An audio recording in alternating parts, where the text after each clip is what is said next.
Vao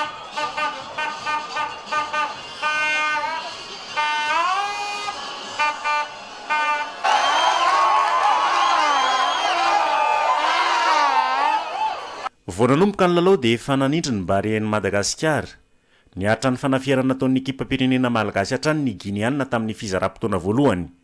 Maromaro araka izany ireo baolina saika maty mpanafika malagasy.